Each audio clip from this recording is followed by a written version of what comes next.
In the northwest corner of Colorado by the Wyoming and Utah borders is Dinosaur National Monument. Yampa Bench Road runs right through it.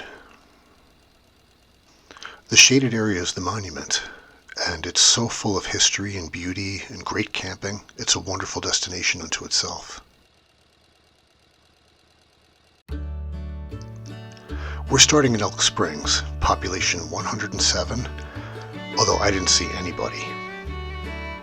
The first 15 miles or so are beautiful dirt roads like this, very easy, that lead you to the start of Dinosaur National Monument.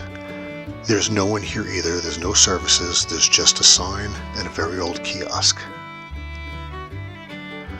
Shortly after that, a series of gentle, easy switchbacks brings you down into the valley where the bulk of this road goes. A lot of Colorado switchbacks are scary, these are not. They're very easy, nothing to be worried about.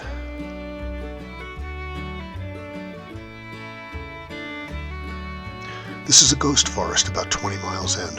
A ghost forest is any forest that has died but remains standing. This one was killed by a fire. At about 30 miles in, you can see what the area must have looked like before the fire.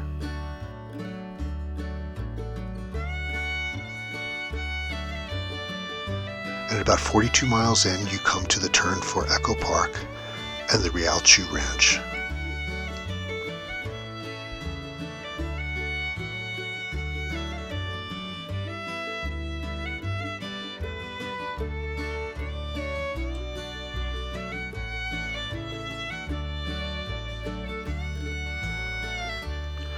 A little further down the road is an old cabin. It has a thatch and mud roof.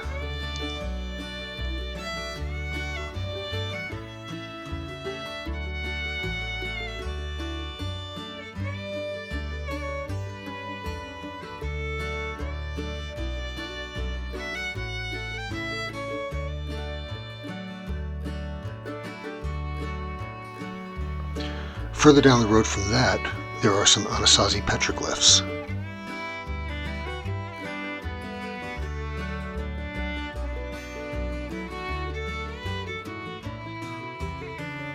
Continuing towards Echo Park, we come to Whispering Cave. It's a really neat cave on the side of the road, and it makes sounds. As the air goes through it, it sounds like whispers.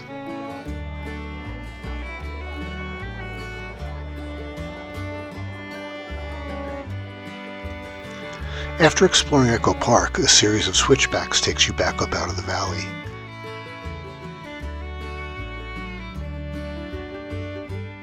At the top, you come to the paved road for Harper's Corner, and it goes to the Echo Park overlook. There's some other overlooks along the way that are really nice, but this one shows you where you were. There it is, Yampa Bench Road.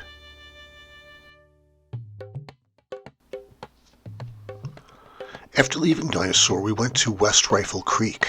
It starts in the town of Meeker and goes to Rifle Falls State Park. Look at the guy on the ATV. You're allowed to ride ATVs on the road out here. That's because this goes through ranch land, and the pavement just ended, but you can see how well these roads are maintained. This was a very easy, pleasant drive through gorgeous ranch land, and it just kept getting more beautiful every mile that passed.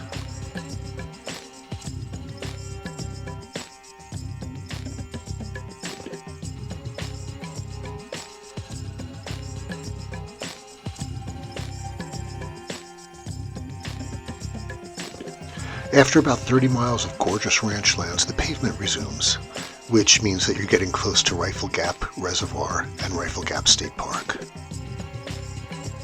This is a great place if you're into fishing, a little cold for swimming. Continuing down the road from there, you get to Rifle Falls State Park.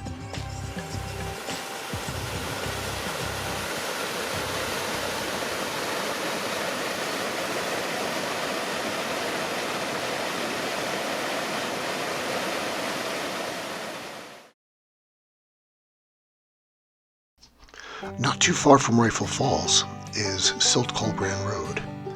It starts on the south side of I-70. From the service road you turn off onto 330. And from there, route finding is super easy. More on that in just a minute. This is a road that goes through ranch lands. This is a lot of open range out here, a lot of cattle, a lot of hay fields. And you can see from the long shadows we did this at the end of the day. It was one of the most beautiful drives I've ever had.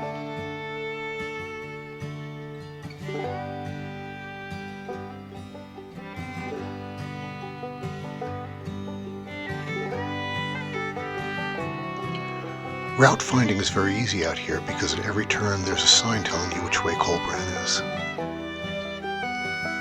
Soon you leave Garfield County and enter Mesa County, and actually at this point you're in the White River National Forest. There's some nice kiosks around that tell you about the activities and restrictions in the area. Good maps. And at the top of this hill are just some of the coolest signs I've ever seen. This side tells us that we're going into the Grand Mesa National Forest. And on the other side, it tells you you're entering the White River National Forest, which is what we just left. Look how much time they took on building that sign. It's beautiful. From here to Collbran, it runs through open range and ranch lands. You have to watch out for cows on the road. But it's just beautiful, quiet, remote. There's not a lot of construction out here, not a lot of development. Just beautiful ranch lands.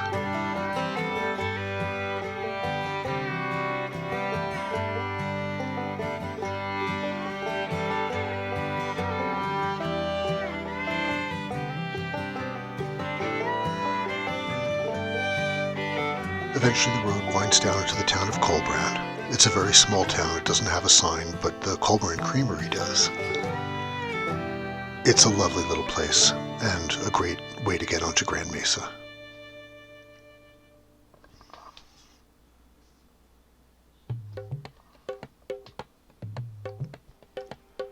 On the other side of Grand Mesa is Land's End Road.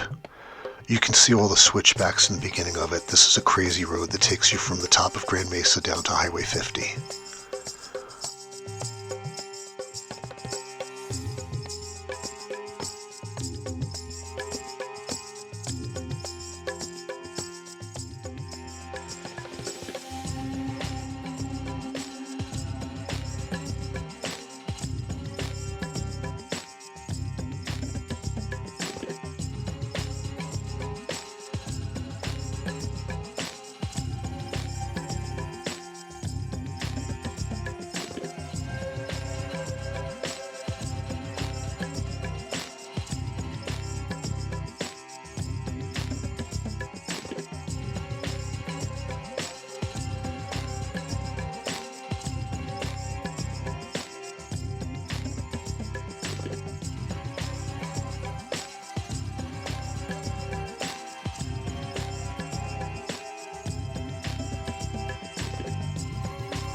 John Brown Canyon goes from Gateway to Moab.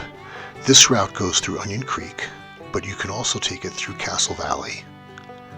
Or you can take it down through Sand Flats Road.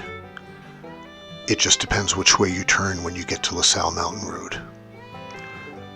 John Brown Canyon starts on public lands, the pavement ends immediately, and it is just a beautiful, beautiful place. There's a creek running along the left side, and soon some gentle switchbacks take you up from the canyon and into the mountains that will lead you into Utah.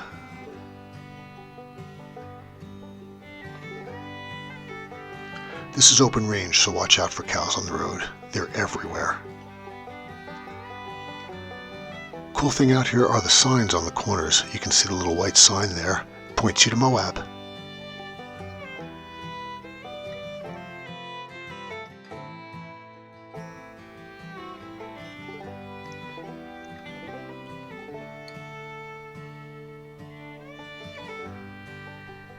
So the road is wide open and easy, and soon enough you end up over the Utah border, and at the turnoff that'll take you down towards Polar Mesa and Onion Creek.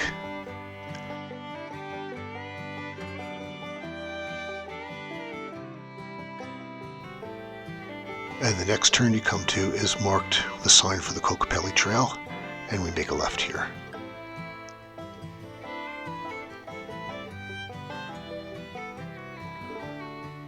The road through the desert is still very easy, two-wheel drive, no problems.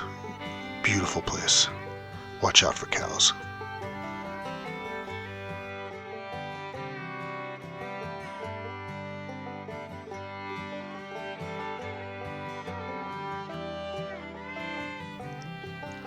This is coming up the most difficult part of the route, and we didn't have any problems here. It's just a steep hill.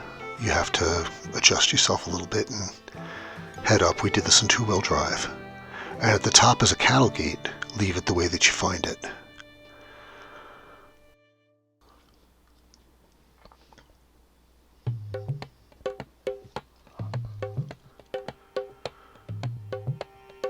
Now we're going to drop down into Onion Creek.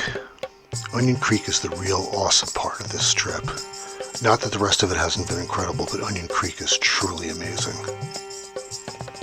It's famous for its water crossings, and it does not disappoint with those. But there's also some beautiful canyon areas, beautiful shelf sections. It's a really great way to get to Moab, a lot better than I-70.